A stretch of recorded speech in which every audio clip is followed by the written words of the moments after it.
നെയ്യാറ്റിൻകരയിൽ വലിയ പ്രതിഷേധമുണ്ട്. അവിടെ സമാധി ഇന്നിപ്പോൾ ആ കല്ലറ പൊളിക്കാനുള്ള തീരുമാനത്തിലേക്ക് കളക്ടർ അങ്ങനെ ഒരു ഉത്തരവ് നൽകിയിരുന്നു. സബ് കളക്ടറുടെ നേതൃത്വത്തിലാണ് അത് നടക്കാൻ പോകുന്നത്.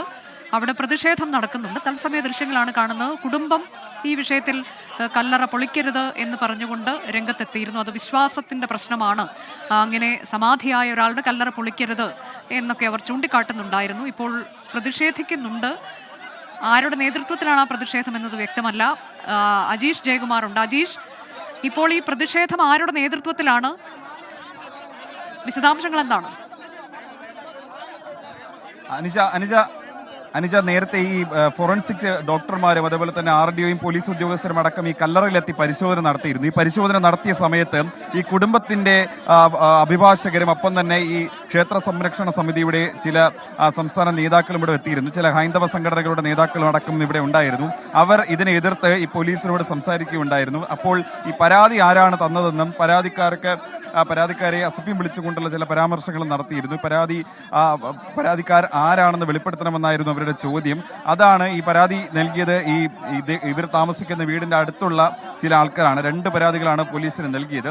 അങ്ങനെ ഈ പരാതി നൽകിയ ആൾക്കാർ ഇവിടെ പുറത്തുണ്ടായിരുന്നു. ഇത് കേട്ടുനിന്ന് അവർ ഇത് ചോദ്യം ചെയ്യാനായി ഇങ്ങോട്ടേക്ക് എത്തുകയായിരുന്നു. അത് മറ്റൊരു മതവിഭാഗത്തിൽപ്പെട്ട ആളുകളായതുകൊണ്ട് തന്നെ ആ സംഘർഷം കുറച്ച് രൂക്ഷമാകാനുള്ള ഒരു സാധ്യത കണക്കിലെടുത്ത് പോലീസ് സംഘം ഇവരെ ഇപ്പോൾ മാറ്റുകയാണ്, ഇവിടുന്ന് മാറ്റുകയാണ്. ആ ഒരു സംഘർഷം, ആ ഒരു പ്രശ്നമാണ് ഇപ്പോൾ ഇവിടെ ഉണ്ടായത്. എന്തായാലും ആ 2 വിഭാഗത്തെയും പറഞ്ഞ് മനസ്സിലാക്കി ശാന്തമാക്കാനുള്ള ഒരു ശ്രമം, ക്രമസമാധാന നില ശാന്തമാക്കാനുള്ള ഒരു ശ്രമമാണ് പോലീസിന്റെ ഭാഗത്ത് നിന്ന് ഇപ്പോൾ ഇവിടെ ഉണ്ടായിരിക്കുന്നത്. എന്തായാലും ഒരു വിഭാഗത്തെ ഇവിടുന്ന് മാറ്റിയിട്ടുണ്ട്. പ്രശ്നം ഗുരുതരമാവാതിരിക്കാനുള്ള എല്ലാ നടപടികളും പോലീസ് ഇപ്പോൾ സ്വീകരിക്കുന്നുണ്ട്. കാരണം പരാതി നൽകിയ ഒരു വിഭാഗത്തെ ഇവിടെ നിന്ന് മാറ്റിയിട്ടുണ്ട്, ഈ കോമ്പൗണ്ടിൽ നിന്ന് മാറ്റിയിട്ടുണ്ട്. ഇവിടെ മറ്റൊരു ക്ഷേത്രം കൂടിയുണ്ട്. ഈ ക്ഷേത്രത്തിന് സമീപത്താണ് ഈ സമാധി ഇരുത്തിയിരിക്കുന്നു എന്ന് പറയുന്ന ആ സ്ഥലം. ഇങ്ങോട്ടേക്ക് ഈ പരാതി നൽകിയവർ, അവരുടെ അയൽവാസികളടക്കമുള്ള കുറച്ച് നാട്ടുകാരെത്തിയതോടെയാണ് പ്രശ്നം രൂക്ഷമായത്. ഈ ഹൈന്ദവ സംഘടനകളുടെയും നേതാക്കളടക്കം അവരുടെ കുടുംബാംഗങ്ങളും അതേപോലെ തന്നെ ചില അഭിഭാഷകരടക്കം ഇവിടെ എത്തിയിട്ടുണ്ടായിരുന്നു. അവരാണ് ഈ സമാധി പൊളിക്കുന്നതിനെ എതിർത്തുകൊണ്ട് പോലീസിനെ വെല്ലുവിളിച്ചത്. സ്വാഭാവികമായിട്ടും ഇവർ നിയമപരമായിട്ട് നേരിടും എന്നാണ് പറയുന്നത്. ഇവർ കല്ലറ പൊളിക്കാൻ അനുവദിക്കില്ല, ഇത് ഹിന്ദു വിഷയം എന്നൊക്കെയാണ് അവർ പറയുന്നത്. ഇതിനെതിരെയാണ് ഇപ്പോൾ സ്വാഭാവികമായിട്ട് അവർ പ്രതിഷേധിച്ചത്. എന്തായാലും പോലീസ് ഇവരെല്ലാം ഇടപെടിച്ച് മാറ്റിയിട്ടുണ്ട്, ഇങ്ങോട്ടേക്ക് മാറ്റിയിട്ടുണ്ട്. ഈ നാട്ടുകാർ 2 ഭാഗത്തായി സംഘടിച്ച് നിന്ന ഒരു ക്രമസമാധാന പ്രശ്നം ഉണ്ടാകാനുള്ള ഒരു സാഹചര്യം കണക്കിലെടുത്ത് ഈ പരാതി നൽകിയ ആൾക്കാരെയും അതേപോലെ തന്നെ നാട്ടുകാരെയും ഈ കോമ്പൗണ്ടിൽ നിന്ന് മാറ്റി ഇപ്പോൾ ഗേറ്റ് അടയ്ക്കുന്നുണ്ട്.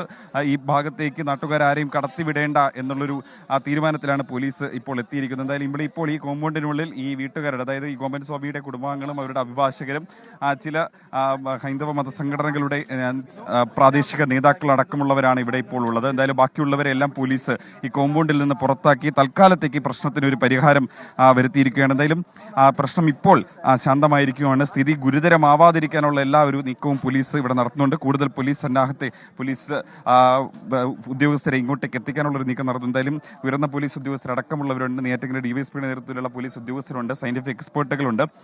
ഇത് കല്ലറ പൊളിച്ച് പരിശോധിക്കണമെന്നുള്ളൊരു തീരുമാനത്തിൽ തന്നെ ഉറച്ചു നിൽക്കുകയാണ് പോലീസ്. നിലവിൽ മിസ്സിംഗ് കേസ് മാത്രമാണ് ഇതിൽ എടുത്തിട്ടുള്ളത്. അതുകൊണ്ട് തന്നെ ഈ കല്ലറ പൊളിച്ച് അതിൽ ആളുണ്ടോ എന്ന് പരിശോധിക്കുക, ആ പരിശോധിക്കുന്ന ആളുടെ മരണം എങ്ങനെയാണ് സംഭവിച്ചതെന്നുള്ളത് പോസ്റ്റ്മോർട്ടത്തിലൂടെ വ്യക്തമാവുകയുള്ളൂ. അക്കാര്യങ്ങളൊക്കെ നടപടികളിലൂടെ നീക്കണം. എന്തായാലും നമ്മളിപ്പോൾ ദൃശ്യങ്ങൾ കാണുന്നത് നെയ്യാറ്റിൻകര ACP അതേപോലെ DYSP അതേപോലെ തന്നെ ഈ കുടുംബത്തിന്റെ അഭിഭാഷകനായിട്ടുള്ള ആളും തമ്മിൽ സംസാരിക്കുന്ന ആ ദൃശ്യങ്ങളാണ്. അവർ ഈ കോടതിയിൽ പോയി നിയമപരമായി നേരിടാനുള്ളൊരു നീക്കവും നടത്തുന്നുണ്ട്. എന്തായാലും നിലവിൽ ഇപ്പോൾ അവർ കോടതിയിൽ നിന്നും ഹർജിയൊന്നും സമർപ്പിച്ചിട്ടില്ല. എന്തായാലും പോലീസ് അതിവേഗം കാര്യങ്ങളൊക്കെ നീക്കുകയാണ്. എന്തായാലും ക്രമസമാധാന പ്രശ്നം ഉണ്ടാകാതിരിക്കാനുള്ള എല്ലാ നടപടികളും പോലീസ് സ്വീകരിച്ചു വരുന്നുണ്ട്. അനുജ, അതായത് 2 വിഭാഗമായി തിരിഞ്ഞുകൊണ്ട് നാട്ടുകാരുടെ ഭാഗത്തു നിന്നുള്ള ഒരു പ്രതിഷേധം, അതാണോ ഇപ്പോൾ നമ്മൾ അവിടെ കണ്ടത് അജീഷ്? അത് ഒന്ന് പരാതി നൽകിയവർ, അയൽപക്കക്കാരുടെ നേതൃത്വത്തിലാണ് പരാതി നൽകിയത്. മറ്റൊന്ന് ഇത് സമാധി പൊളിക്കാൻ അനുവദിക്കില്ല എന്ന് പറഞ്ഞുകൊണ്ട് ചില ഹിന്ദു സംഘടനകളുടെ പ്രതിനിധികൾ.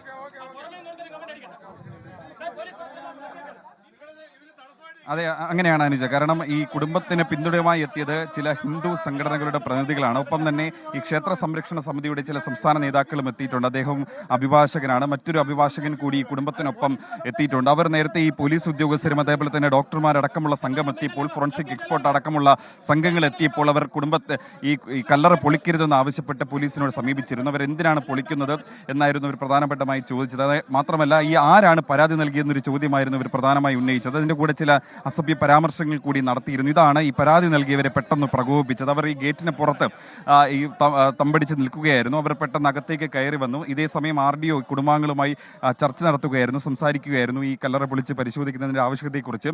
ഈ സമയത്താണ് ഈ പരാതിക്കാർ ഈ കോമ്പൗണ്ടിനകത്തേക്ക് കയറി വന്ന് ഞങ്ങളാണ് പരാതി നൽകിയതെന്ന് പറഞ്ഞുകൊണ്ട് ചില പ്രശ്നങ്ങൾ ഉണ്ടാക്കിയത്. അങ്ങനെയാണ് പോലീസ് ഇപ്പോൾ അവരെ എല്ലാം ഇവിടെ നിന്ന് മാറ്റും. എന്തായാലും കൂടുതൽ പോലീസ് ഉദ്യോഗസ്ഥർ ഇവിടെ എത്തിയിട്ടുണ്ട്. ഈ പരാതി നൽകിയവർ മാത്രമല്ല, ഈ കാണുന്ന ആൾക്കൂട്ടം ഇത് നാട്ടുകാർ കൂടിയാണ്. അവർക്ക് ഈ പരാതി നൽകിയവരുമായി ബന്ധമൊന്നുമില്ല. ഈ പരാതി നൽകിയവർ ചിലർ മറ്റു ചില മതവിഭാഗത്തിൽപ്പെട്ടതാണ്. ഗോപൻ എന്നയാളുടെ ദുരൂഹ മരണത്തിലാണ് കല്ലറ ഇന്ന് തന്നെ പൊളിക്കുന്നതിലേക്ക് ജില്ലാ ഭരണകൂടം കടക്കുന്നത്. കളക്ടർ സമാധി പൊളിക്കാനുള്ള ഉത്തരവിട്ടിരുന്നു. അത് തുറന്ന് പരിശോധിക്കേണ്ടതുണ്ട്. ഈ മരണം സംഭവിച്ചത് എങ്ങനെയാണ് എന്നതിലൊക്കെ ഒരു ദുരൂഹത നിലവിലുണ്ട്. അത് നീക്കേണ്ടതുണ്ട്. പോസ്റ്റ്മോർട്ടം നടത്തേണ്ടതുണ്ട്. സബ് കളക്ടറിന് സമാധി പൊളിക്കുന്നതിന്റെ മേൽനോട്ട ചുമതലയുണ്ട്. ജില്ലാ ഭരണകൂടം അതിൻ്റെ നടപടിക്രമങ്ങളിലേക്ക് കടക്കാൻ പോവുകയാണ്. ഉച്ചയോടെ അതുണ്ടാകുമെന്നാണ് നമ്മൾ പ്രതീക്ഷിക്കുന്നത്. വലിയ പോലീസ് സംഘം അങ്ങോട്ടേക്ക് എത്തിയിട്ടുണ്ട്. അതിനിടെയാണ് നാട്ടുകാർ രണ്ട് സംഘമായി ചേരിതിരിഞ്ഞുകൊണ്ടൊരു നേരിയ പ്രതിഷേധം അവിടെ നടത്തിയത്. എന്നാൽ അവരെയൊക്കെ ഇപ്പോൾ അവിടെ നിന്ന് ഗേറ്റിന് വെളിയിലേക്ക് മാറ്റിയിട്ടുണ്ട് പോലീസ്.